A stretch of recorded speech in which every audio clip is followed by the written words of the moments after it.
Hi, you are watching New Time on Silkway TV channel. We bring you the most notable news and important events that happened throughout this week in Kazakhstan, Central Asia and around the globe. Stay with us for more details on politics, the economy, as well as social and cultural life with opinions from the most recognized experts from Kazakhstan and around the world. I am Nurbek Machani and here is what you will see today. South Korea's presidential envoy has arrived in Astana for high-level talks. What's behind the visit and how could it reshape cooperation between the two countries? Kazakhstan enters the global top 20 in education while embracing artificial intelligence. How the innovations transforming the role of teachers and the future of learning. The president has awarded leading scientists of the country who are the faces shaping the future of Kazakh science. Let's begin with Kazakhstan's official agenda. President Kassym-Jomart Tokayev has held high-level talks in Astana with Kang Hun-sik, the special representative of President of South Korea. In a signal of deepening ties, President Tokayev describes South Korea as one of Kazakhstan's key strategic partners, pointing to strong momentum across bilateral cooperation and underscoring his commitment to take that partnership even further. At the heart of the discussions were expanding collaboration in trade, energy, transport and logistics. Kang, for his part, conveyed warm congratulations from Seoul following Kazakhstan's recent referendum and extended a formal invitation for President Tokayev to visit Seoul. The trip would include participation in the inaugural Central Asia-South Korea summit this September. The president of Kazakhstan accepted the invitation, expressing confidence that the upcoming talks will not only elevate ties between Astana and Seoul, but also give fresh momentum to broader cooperation across Central Asia.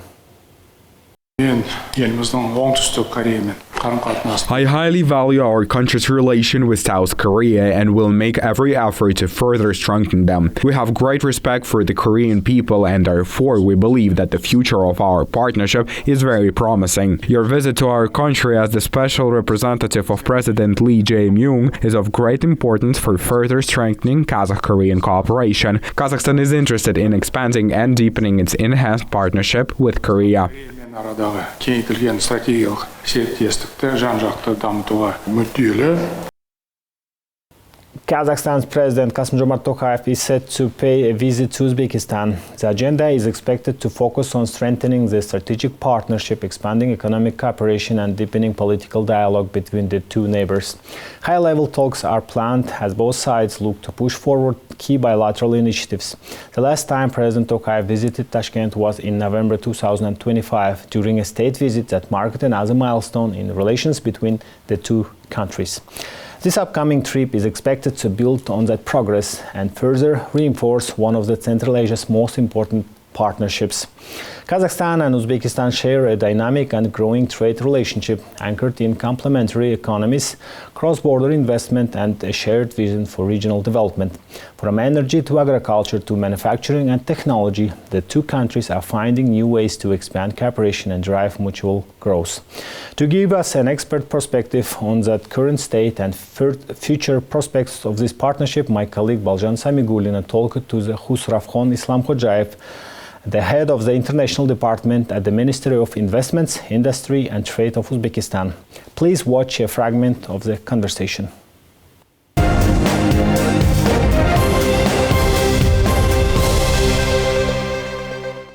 Mr. Islamkhojaev, thank you very much for joining us from Tashkent with one more visit of President of Kazakhstan, Kassym-Jomart Tokayev, now paying to Uzbekistan. We've got a chance to talk about Kazakh-Uzbek relations. So both countries advanced constitutional reforms, Uzbekistan back in 2023 and Kazakhstan just recently in 2026. So how does these internal reforms domestically influence on trade with Kazakhstan from your perspective? First of all, glad to see you. Thank you for inviting me for this one. So regarding your question, I just want to say that it's fair to say that we have already moved beyond mere political event to a level of genuine coordination action. Uzbekistan and Kazakhstan in many respective implementing reform in tandem, strengthening their institution and committing to economic openness. This creates a clear and conducive environment for cooperation. So we are carefully monitoring Kazakhstan's development. and the number are truly impressive, real one. So by the end of 2025, GDP growth reached about 6.5%, with the economy standing at around $300 billion. That's what is important, however, is quality of this growth. The transport, construction, manufacturing, and trade sector are all developing rapidly, which points to diversification of this economy. Yes, let me catch you on this moment that more than $4.8 billion of trade turnover between Kazakhstan and Uzbekistan, and now you have mentioned some drivers of this turnover of the economy. But we are neighbors, so we have quite close cooperation in economy, in trade as well. So what new sectors would you highlight right now, apart from energy, transport, in the reality that we are living right now in the context of geopolitics?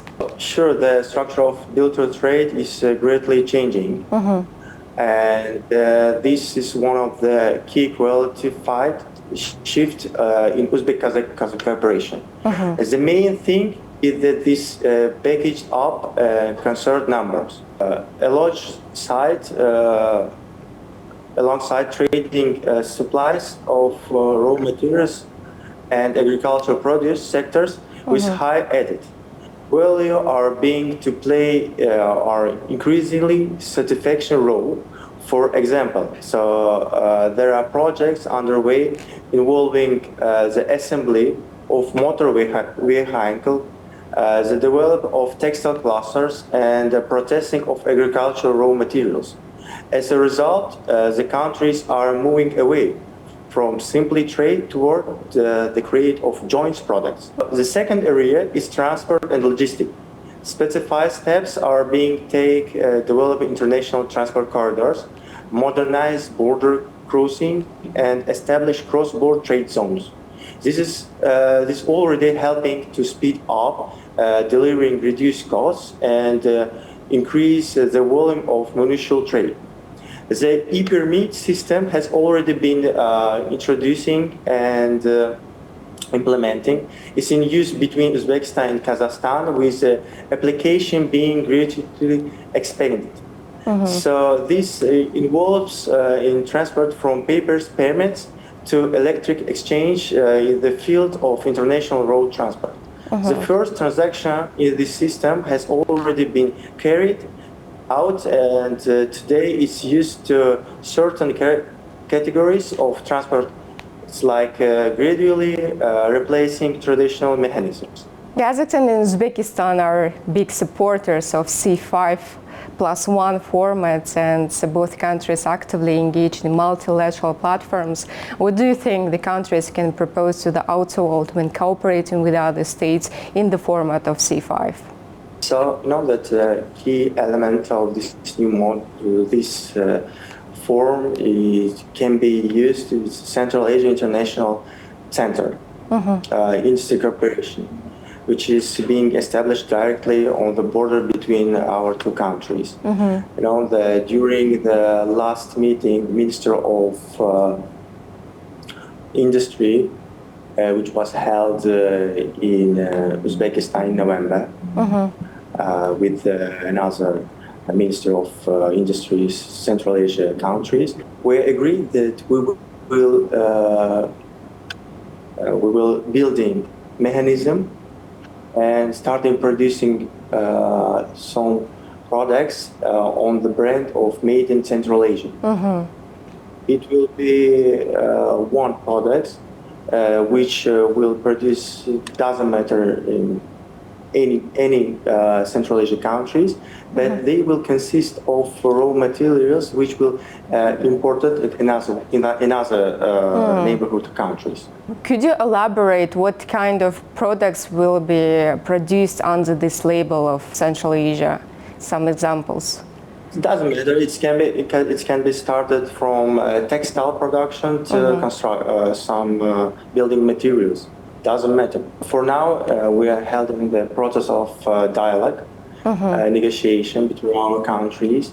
So what we can suggest in producing and building this mechanism. And I think that the near future we can see this brand made in Central Asia. So we will be waiting for these updates. Thank you very much for joining us, Mr. Islam Hojayev. Thank you.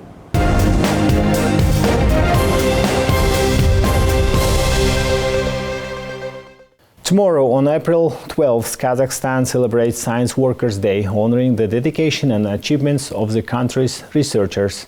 President Kassym-Jomart Tokayev extended his congratulations, highlighting the importance of their work for the nation's progress.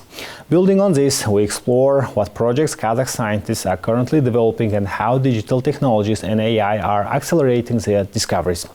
My colleague Nuray Aslbek will share the details.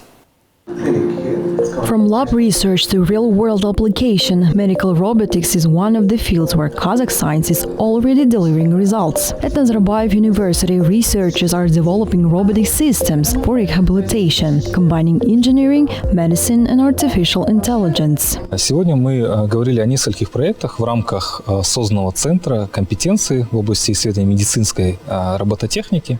Today we discussed several projects within the Competence Center for Research in Medical Robotics. In this center, we are engaged in the development, modeling, and implementation of robotic devices for rehabilitation. This include robotic exoskeleton, surgical robot, as well as the use of artificial intelligence in medicine. We also use social robots, which you saw today, specifically to work with children with cerebral palsy in order to improve their communication skills as well as their cognitive and speech abilities.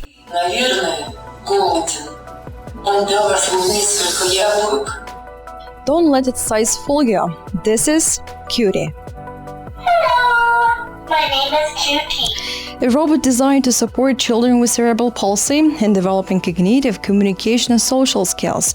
It took Kazakh developers more than a month to program it, combining technology with care. But when it comes to the children, less is more. Each session lasts just 10 minutes to ensure maximum focus and comfort. Возрастная категория для нашего исследования это от 5 до 12. The target age group for our study is from 5 to 12 years because it is at this age that children actively develop cognitive, communicative and social skills. The robot in general tells a fairy tale or a story. The child listens attentively and after the robot has finished, the child answers questions and completes his task. We began our research at the National Children's Rehabilitation Center. In total, we have collected the data from more than 95 children. Больше данных 95 детей. Another key development is the Stana Gate exoskeleton-assisted rehabilitation system. Developed by researchers at Nazarbayev University, it has completed state registration and is now ready for clinical use. So we created an exoskeleton system that can train them to walk properly with correct parameters of walking. So we tried to make our own indigenous robotic system.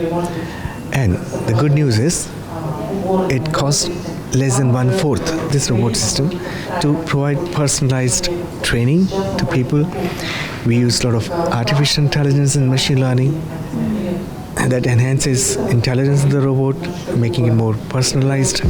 Researchers say these technologies are designed to support doctors, not replace them, helping expand access to rehabilitation. With locally developed solutions are entering clinics, Kazakhstan is gradually reducing dependence on imported medical technologies. Nuray Aslbek, New Time.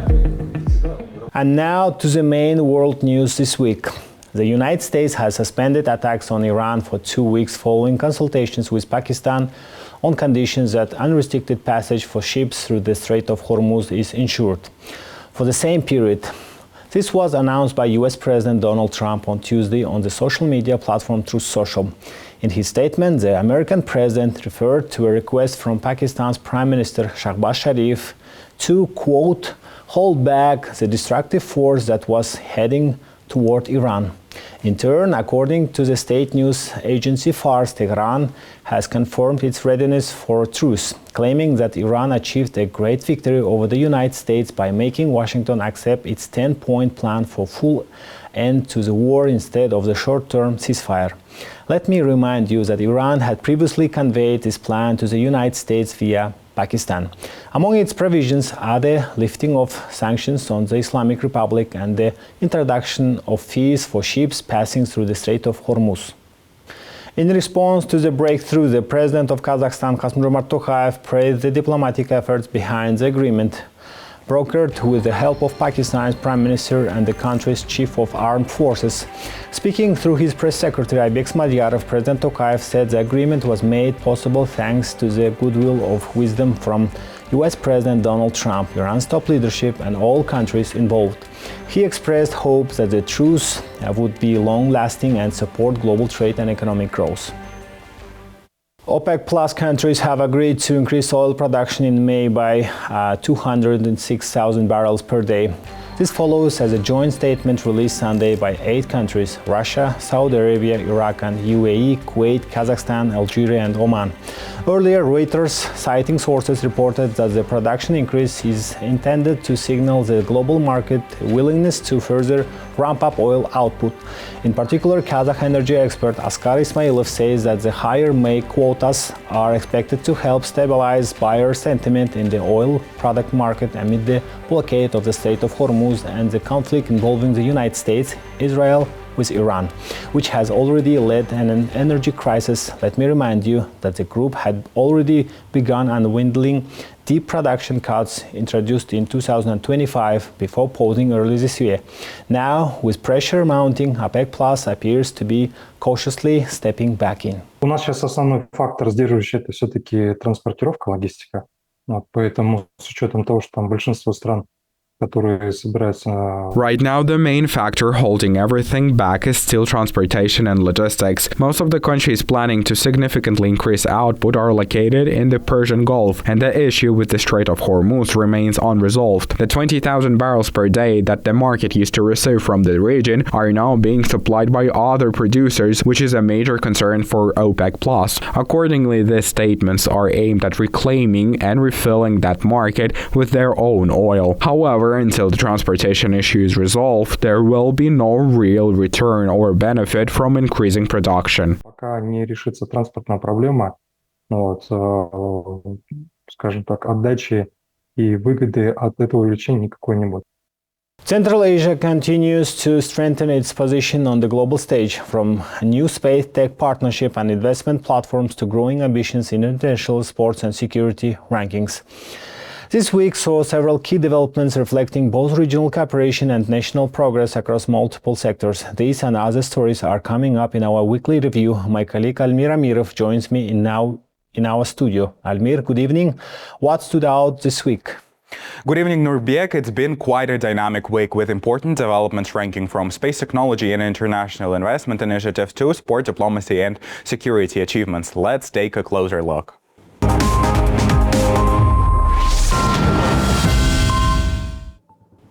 A joint satellite project of the Organization of Turkic States have been officially unveiled in Tashkent, marking a new stage of technological cooperation among member countries. The initiative brings together Kazakhstan, Turkey, Azerbaijan, Kyrgyzstan, and Uzbekistan, each contributing specific components and expertise to the mission. The satellite will be developed in a 12U CubeSat format, a compact but powerful platform capable of carrying multiple payloads. According to the project team, the spacecraft is currently in the advanced design phase, with engineers coordinating across countries to integrate systems and ensure compatibility. The launch is scheduled for 2027, with an expected operational lifespan of up to 5 years in the orbit. Once deployed, the satellite will be used for Earth observation and scientific research, including environmental monitoring, agricultural analysis, and data collection to support sustainable development.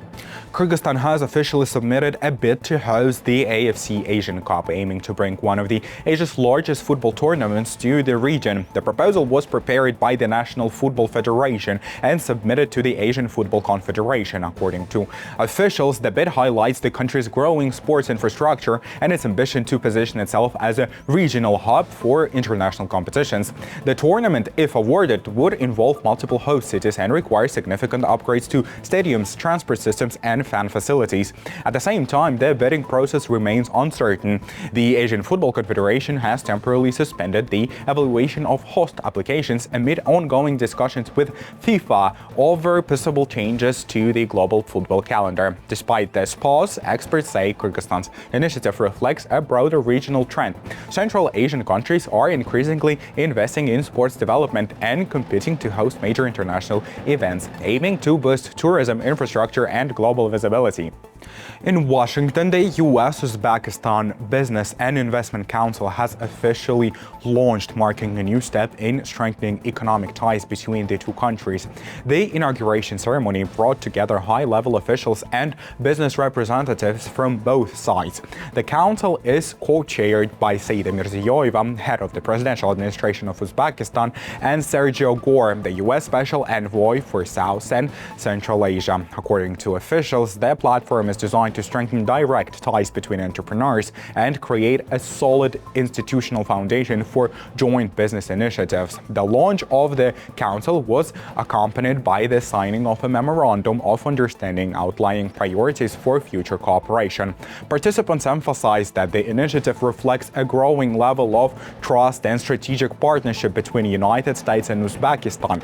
Experts say the council could play a key role in boosting investment, expanding trade, and deepening economic engagement between the two countries. Kazakhstan has been ranked among the safest countries in the world, according to the latest Global Terrorism Index 2026.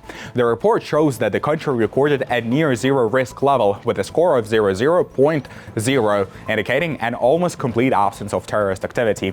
The index, complied by the Institute for Economics and Peace, evaluates 163 countries worldwide. Kazakhstan was placed in the group with the lowest possible threat level, alongside several other nations with no recorded incidents in recent years. Experts say this result reflects the country's comprehensive security strategy, including advanced monitoring systems and close international cooperation on counterterrorism. The report also highlights that such stability strengthens Kazakhstan's global image as a safe destination for investment and tourism. And that's all from me this week. Nurbek, the floor is back to you.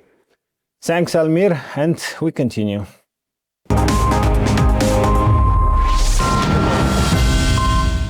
Kazakhstan has ranked among the top 20 countries in the field of education. The Insider Monkey Global Education Index has announced the result. Our country is developing a unique model built on international cooperation and advancement of research universities, and strong partnership between science and business, all aimed at preparing for the AI era. Today, not only students are learning to use artificial intelligence, but educators are also actively embracing it. For instance, Kazakhstan has welcomed a new platform, ChatGPT EDU, which is currently being rolled out across the country. We decided to take a closer look at how artificial intelligence is shaping education in the world's 18th ranked country. My colleague Almir Amirov has all the details. Artificial intelligence is rapidly becoming an integral part of education systems worldwide. According to the OECD, around 68% of teachers already use AI to summarize learning materials, while 64% rely on it to generate lesson plans. Against this backdrop, Kazakhstan is betting on digital transformation and international partnerships. Last year, the country signed an agreement with OpenAI to introduce ChatGPT Edu platform. Such initiatives reflect a broader global trend as countries integrate AI into education to improve both quality and flexibility. Well, it was a tremendous honor to be here and to meet the president. Obviously, he's a very forward-thinking leader who is thinking about how to make Kazakhstan a truly digital state. And we at OpenAI are looking to work with innovative partners and governments like that, particularly in the area of education, where I think there's so much potential for ChatGPT's technology to really improve the learning experience, essentially providing students a personalized tutor and teachers a personalized teaching assistant. The agreement marked the starting point for a large-scale reform. Since late March, the platform has been gradually rolling out across schools and universities nationwide. Ahead of the launch, more than 2 240,000 teachers underwent professional training. ChatGPT Edu is a dedicated enterprise-level version tailored specifically for education with strict privacy safeguards. User data is not used to train OpenAI models. At its core, the system is designed to support educators, not replace them, primarily by automating routine tasks and freeing up time for student engagement. ChatGPT Edu is an effective tool that contributes to improving the overall quality of education. It helps educators use their time more productively and enables universities to enhance the quality of academic knowledge. All materials and information are available in Kazakh, Russian and English. Мәліметтер қазақ, орыс, ағылшын тілдерінде қолжетімді болып отырады. The transformation goes beyond day-to-day teaching. It is reshaping the very structure of higher education. Universities are revising curriculum, introducing new disciplines, and launching dedicated AI-focused majors. At the same time, the role of the teacher is evolving from source of knowledge to a mentor and facilitator of learning. However, this shift also brings new challenges, including academic integrity, the reliability of AI detection tools, and the fairness of assessment. Сейчас вообще очень четко чувствуется изменение, трансформация. There is a very clear shift happening now, and transformation in educational programs and in higher education overall, where the role of teacher was once primarily that of a knowledge provider. It is now evolving into that a trainer and a coach. We follow the approach that artificial intelligence is not a barrier to education, and if a student uses AI, it is important to understand how to identify its use, because today there is no tool that can definitively determine whether a particular part was generated by AI. Therefore, our task as educators is to place greater emphasis on how assignments themselves are formulated. Здесь как педагогов, как людей, которые работают в образовании, больше акцентировать на саму формулировку заданий. Experts know that no existing tool can reliably determine whether content has been generated by AI. As a result, institutions are rethinking assessment models, moving away from traditional testing toward project-based work, presentations, and applied analysis. At the same time, the expansion of AI comes with risk, from algorithmic bias to so-called digital divide, where access and effective use of technology remains uneven. This is why international organizations increasingly emphasize a human-centered approach, ensuring that technology enhances rather than replaces the role of educators. Kazakhstan's approach reflects a broader global shift. The Beijing Consensus on Artificial Intelligence and Education emphasizes that AI must enhance and not replace human learning. But as technology advances faster than regulation, the real challenge is no longer access to AI. It is how to use it responsibly. In this new reality, the ability to think critically, question information, and work alongside intelligent systems may become the most valuable skill of all. Almira Mirov, New Time. Kazakhstan is set to present its national pavilion at the 2026 edition of La Biennale de Venezia, featuring the project Hunger, Archive of Silence. The project is part of the Biennale's main exhibition in minor keys, created by Koya Kuo, a theme that shifts attention towards subtle, often overlooked narratives. The 61st International Art Exhibition will run from May 9th to November 22nd across the Giardini, the Arsenale, and the other locations throughout Venice. In line with this curatorial direction, Kazakhstan's pavilion focuses on the idea of hunger, a concept rooted in Kazakh cosmology and conveys quietness, depth, and heightened sense of listening. It is through this lens that the exhibition rethinks how meaning is formed, moving away from direct statements toward a more nuanced sensory experience. This marks Kazakhstan's third participation in the exhibition, and at the same time, it signals a shift in the approach. For the first time, the project was selected through an open national call, allowing local voices to shape how the country is represented on the international stage.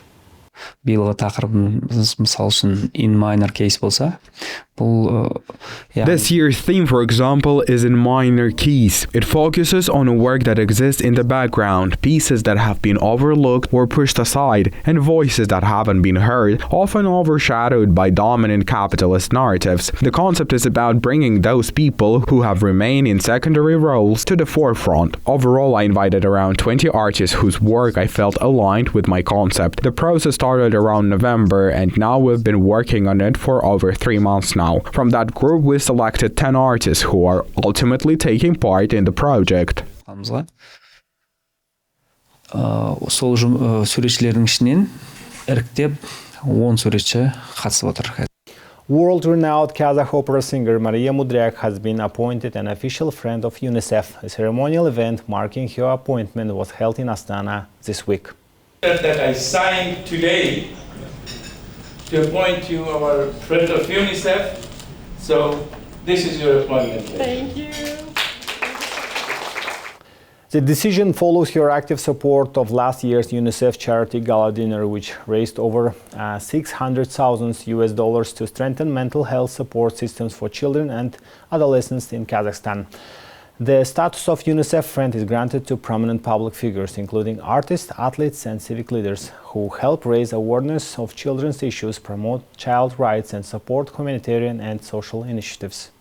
Big pleasure for me to become a friend of UNICEF. I think it's one of the most important team in the world, our children, because it's our future. And well, I'm extremely happy to be part of this family and to help with my voice. The crewed mission of the Artemis II NASA mission has successfully concluded, marking the first human flight beyond low Earth orbit in over 50 years. Aboard of the Orion spacecraft were 4 astronauts, Victor Glover, Christina Koch, Wright Wiseman, and Jeremy Hansen. Christina Koch became the first woman to travel this far from Earth, and Jeremy Hansen is the first Canadian to participate in a mission of this level.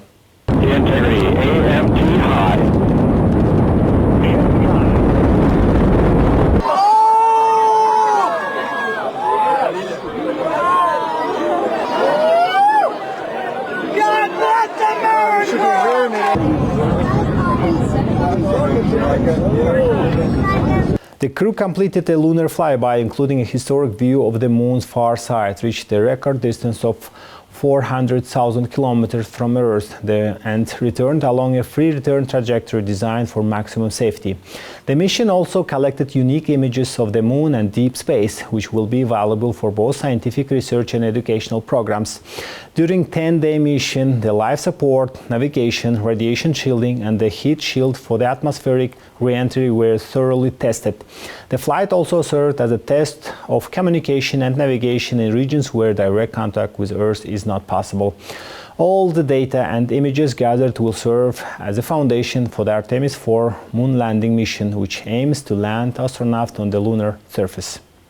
We have to get back. There's so much data that you've seen already, but all the good stuff is coming back with us. There's so many more pictures, so many more stories, and gosh, I haven't even begun to process what we've been through. We've still got 2 more days, and riding a fireball through the atmosphere is profound as well. So I have to answer that question later. I'm not sure, but I can tell you it's a lot, and lifelong memories. I'm going to be thinking about and talking about all of these things for the rest of my life, for sure. And that's it for today. All the main news about Kazakhstan and Central Asia can be found here. More special projects about our country are available on Silkway TV channel. So stay tuned and see you next week.